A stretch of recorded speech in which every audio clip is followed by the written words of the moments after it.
il lui tend la main, l'homme, il s'attend à avoir quelques pièces de monnaie, mais Pierre, il dit, j'ai ni argent ni or, mais ce que j'ai, je te le donne au nom de Jésus, lève-toi et marche. Il le fait lever, il le fait marcher. Et là, tous les yeux sont braqués sur qui? Sur Pierre. Pierre a fait un miracle. Quel Pierre extraordinaire, quel homme extraordinaire, il a fait un miracle. Mais c'est pas Pierre qui a fait le miracle, parce que Pierre va le dire au Sanhédrin que c'est pas par notre propre pouvoir et notre piété qu'on a fait marcher cet homme, mais c'est par le nom de Jésus. C'est Jésus qui guérit. Lorsqu'on veut la guérison, c'est Jésus qui guérit. C'est pas un homme, c'est Jésus. Et Pierre refuse toute la gloire. Il redirige immédiatement l'attention vers Christ. Regardez à Christ. Regardez à Jésus. C'est ça qu'il est en train de dire. Regardez à Jésus. C'est lui qui a fait le miracle. Et voilà un homme que Dieu peut utiliser puissamment. Un homme qui ne s'approprie aucune gloire, mais qui remet toute la gloire à Christ. Parce qu'il reste petit à ses propres yeux. Jésus a dit, si quelqu'un veut être grand dans le royaume des cieux, qu'il soit le serviteur de tous. Ceux qui s'élèvent ne sont pas au service du Seigneur Jésus, ils sont à leur propre service. Mais celui qui s'abaisse, Seigneur, fais de moi un serviteur. Lui est grand dans le royaume de Dieu. Dans un réveil authentique, les serviteurs de Dieu deviennent des panneaux indicateurs. Ils ne disent pas, regardez-moi, mais ils disent, regardez à Jésus. Regardez à Jésus. Ayez les yeux fixés sur Jésus. Et c'est ça l'encourageant de ce matin. Regardez à Jésus. C'est lui qui a tout pouvoir. Les hommes n'ont aucun pouvoir. Sauf que les hommes, ce qu'ils ont, leur vient de Jésus. Si on veut voir le feu tomber, alors soyons prêts à dire chaque jour, ce n'est pas moi, c'est Jésus. C'est pas moi, c'est Jésus. Le nom de Jésus. Que le nom de Jésus soit élevé. Parce que le vrai réveil conduit toujours à la repentance et à l'adoration. Oubliez jamais ça. Un véritable réveil dans nos cœurs conduit à la repentance et à l'adoration. Le feu de Dieu ne laisse jamais les choses telles qu'elles sont. Il révèle, il purifie, puis il redresse. À la Pentecôte, le feu ne s'est pas contenté d'émouvoir les foules. Il a transpercé les cœurs. Lorsque Pierre, après être baptisé du Saint-Esprit, et que là, les foules sont accourues vers l'endroit où est-ce que le Saint-Esprit, les gens étaient, que le Saint-Esprit était tombé sur eux, ils avaient entendu un bruit, ils sont accourus là, et c'est à ce moment que Pierre s'est levé et qu'il a commencé à prêcher. Et lorsqu'il a prêché, ça nous dit, après avoir prêché, il a prêché de toutes sortes de choses, mais lorsqu'il a prêché, dans Acte 2,37, ça nous dit, ce discours toucha profondément ceux qui l'avaient entendu. Ils demandèrent à Pierre et aux autres apôtres, « Frères, que devons-nous faire? » La prédication de Pierre à ce moment avait touché le cœur des gens. C'était pas la prestance de Pierre qui avait touché le cœur des gens. C'était pas les paroles d'un homme qui avait touché le cœur des gens. C'était le Saint-Esprit de Dieu qui avait touché le cœur des gens. Parce que lorsque nous prêchons, c'est le Saint-Esprit qui touche nos cœurs. C'est pas ma voix qui touche votre cœur. C'est pas mes paroles qui sortent de ma bouche qui touchent votre cœur. C'est la parole de Dieu qui touche votre cœur. Et cette parole de Dieu-là est amenée dans votre cœur comment? Par le Saint-Esprit. Et c'est lui qui touche le cœur. Faut pas s'approprier des gloires qui ne nous appartiennent pas. Faut laisser ce qui revient au Seigneur. Tout laisser ce qui revient au Seigneur. Parce qu'un réveil sans repentance n'est qu'une émotion passagère. Un feu qui ne produit pas une soif de sainteté, mais n'est pas un feu de Dieu. Le feu de Dieu produit une soif de sainteté. Seigneur, rends-moi pur. Seigneur, je veux marcher dans tes voies. Seigneur, je veux être pur à tes yeux. Et nous nous préservons ainsi du péché. Mais quand Jésus est vraiment élevé, les cœurs se brisent. Les genoux fléchissent, puis les larmes coulent. Les voix ne s'élèvent plus pour impressionner, mais pour adorer. Lorsque Christ est élevé, quand Jésus est vraiment élevé, ce n'est pas un spectacle qui fait l'Église forte, c'est sa profondeur, la profondeur de sa relation avec Jésus. Et ce n'est pas l'ambiance, c'est la sainteté. La sainteté de Dieu. Parce que le feu véritable produit une Église repentante. Il produit aussi une Église adorante. Il produit aussi une Église qui est transformée. Le feu, si on compare le feu brûle. Et lorsque le feu de Dieu est envoyé, il brûle les choses qui ne sont pas bonnes.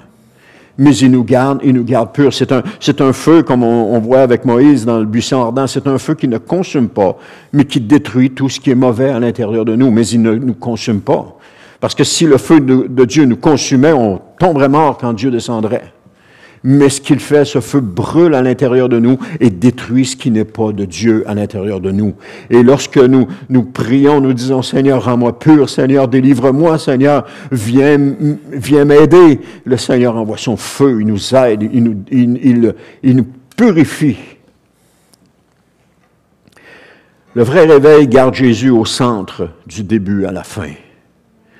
Et on n'a pas besoin de plus de bruit. Nous avons besoin de réveil centré sur Jésus. Nous avons besoin de voir Jésus élevé dans ces lieux. Nous avons besoin de voir Jésus glorifié. Nous avons besoin de voir notre cœur qui s'humilie puis qui pleure devant le Seigneur Jésus et qui lui demande pardon puis qui lui dit, Seigneur, pardonne-moi parce que j'ai péché. Seigneur, délivre-moi de moi-même. Seigneur Jésus, j'ai besoin de toi. Et que son nom soit élevé, que son nom soit glorifié. Des réveils où Christ est le message, la louange et l'appel, c'est ça que nous voulons. Voir Christ au centre de toutes choses. 1 Corinthiens 2,2 nous dit, « Car je n'ai pas estimé, c'est Paul qui parle, car je n'ai pas estimé devoir vous apporter autre chose que Jésus-Christ et Jésus-Christ crucifié. » Voilà la véritable force. Voilà le véritable sens du réveil. Christ et Christ crucifié pour le pardon des péchés. Parce que si je suis ici aujourd'hui, c'est parce que Christ est mort pour moi. J'ai réalisé que Christ était mort pour moi. Je me suis repenti de mes péchés. Et chacun de nous, si on fréquente une église chrétienne, c'est parce qu'on réalise que Christ est mort pour nous. Et parce que Christ est mort pour nous, l'attitude qu'on a, c'est une attitude de reconnaissance envers Jésus. Parce que si Jésus n'était pas mort pour nous, nous serions morts aujourd'hui. Morts spirituellement. Mais c'est parce que Jésus a payé le prix. Lui, l'agneau parfait. Lui, l'agneau sans tache. Lui, l'agneau de Dieu. Il s'est offert en sacrifice pour nous pardonner nos péchés. Le peuple juif avait tout un système de sacrifices qui était offert. Et chacun de ces sacrifices-là n'était que temporaire, nous dit l'Épître aux Hébreux. Mais lorsque Jésus est mort sur la croix, il est mort une fois pour toutes, pour nous délivrer une fois pour toutes. On n'a pas besoin de recrucifier Christ encore une fois. Et à chaque dimanche, on n'a pas besoin de recrucifier Christ. Il l'a été une fois pour toutes pour nous. Et nous sommes libérés à cause de son pardon. À cause de son sacrifice, on a été libérés. Et aujourd'hui, nous marchons dans la sainteté avec lui. Vous serez saints car je suis saint, dit le Seigneur. Et parce que le Seigneur est saint, nous marchons dans la sainteté. Oh, certes, ça arrive que nous tombons. Ça arrive qu'on pêche. Mais Dieu est là. Dieu est compatissant. Dieu est miséricordieux. Si nous confessons nos péchés, il est juste et digne pour nous de nous les pardonner. Il va nous les pardonner. Si nous revenons à lui et que nous disons, Seigneur, j'ai tombé, je te demande pardon, il va nous pardonner. Et quand il nous pardonne, il nous restaure, il nous relève, il nous rétablit. Il fait de nous des personnes saintes. Paul avait les mots, la culture, la formation. Paul avait tout pour élever, pour faire, si on peut le dire, du ministère. Mais il a choisi la croix. Parce que c'est celle-là seule qui transforme les vies. Il n'y a rien d'autre qui transforme les vies que la croix. Je pourrais déblatérer pendant des heures et des heures et des heures sans aucun changement. Mais une seule parole touche, pénètre le cœur et occasionne une transformation en nous. Pourquoi? Parce que le Saint-Esprit touche le cœur. transperce le cœur et opère une transformation en nous. Le réveil biblique n'est pas une mise en scène. Ce n'est pas une explosion d'activité. C'est la proclamation claire de Jésus crucifié, reçu avec foi et vécu dans l'obéissance. Et c'est là que le feu tombe. C'est là que le feu descend, lorsqu'on élève Christ. Le feu est descendu avec Élie. Pourquoi est-ce que le feu est descendu avec Élie? Parce qu'Élie a prié. Parce qu'Élie a demandé au Seigneur. Les autres prophètes de Baal, qu'est-ce qu'ils ont fait? Ils se sont fait des incisions, ils ont fait des danses, ils ont fait toutes sortes de choses, mais ils n'ont jamais prié l'Éternel Dieu parce qu'ils ne croyaient pas en Dieu, ils croyaient en leur Dieu Baal. Mais Élie croyait en l'Éternel Dieu. Et le feu sur l'autel de Baal n'a jamais descendu. Jamais. Mais lorsqu'Élie s'est présenté, il a prié l'Éternel et le feu est descendu. Quand est-ce que le feu est descendu? Quand un homme de Dieu s'est élevé et qu'il a commencé à prier. Toutes les autres pouvaient faire, on va le dire comme ça, ils pouvaient faire le simagrée. Il ne s'est rien passé. Mais lorsqu'un homme de Dieu s'est élevé et qu'il a prié le Seigneur, le feu est descendu. Hommes et femmes de Dieu dans ces lieux, levez-vous et commencez à prier le Seigneur. Commencez à demander le feu de Dieu. Et le feu de Dieu va descendre. Lorsque son peuple prie, l'Éternel entend. Lorsque son peuple prie, l'Éternel exauce. Lorsque son peuple demande le feu descend. Lorsqu'un homme et une femme de Dieu se lèvent et qui prie l'Éternel, « Seigneur, envoie ton feu », le feu descend. Pourquoi? Parce que Dieu est sensible. On prie pour la guérison de quelqu'un, la personne est guérie. On prie pour la délivrance, la personne est délivrée. On prie pour sa santé, la personne reçoit plus de santé, etc. Quelles que soient les prières qu'on fait. Mais ce n'est pas nous qui le faisons. C'est Dieu qui le fait. C'est Dieu. C'est Jésus qui le fait. Jésus ressuscité. Parce qu'il est vivant aujourd'hui. C'est lui qui le fait. Il n'y en a pas d'autre.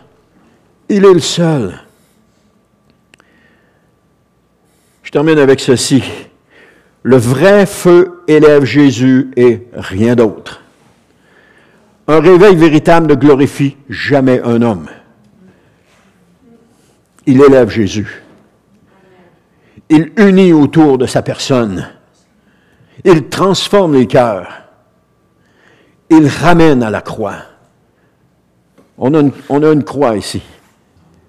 C'est pas un objet d'adoration, c'est juste un rappel que Jésus est mort sur cette croix. Mais spirituellement parlant, on doit revenir à la croix.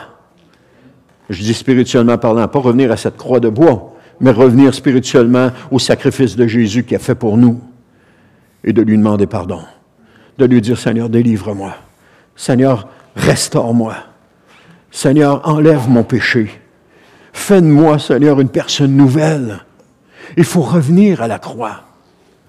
Parce que c'est là, à la croix, que Jésus est.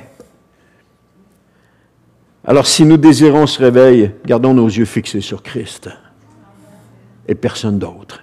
Christ et personne d'autre. Refusons le bruit vide. Refusons les feux d'artifice spirituels. Refusons les distractions. Mais approchons-nous de Christ par nos chants, par notre adoration. Approchons-nous de Christ. Et disons simplement, Jésus soit glorifié dans ta maison. Que ton nom seul soit élevé. Que ton œuvre seule soit proclamée. Et que ton feu seul descende et consume tout ce qui ne t'élève pas. Amen. On veut voir Jésus. Et Jésus seul. Parce que Jésus, c'est lui qui est la vie. Si nous vivons aujourd'hui, c'est à cause de Jésus. Et si nous entrerons dans la vie éternelle demain, c'est à cause de Jésus. Parce que sans Jésus, il n'y a pas de vie éternelle. Sans Jésus, il n'y a pas de vie sans Jésus. Sans Jésus, je suis une âme morte. Sans Jésus, je suis une âme qui est sans vie.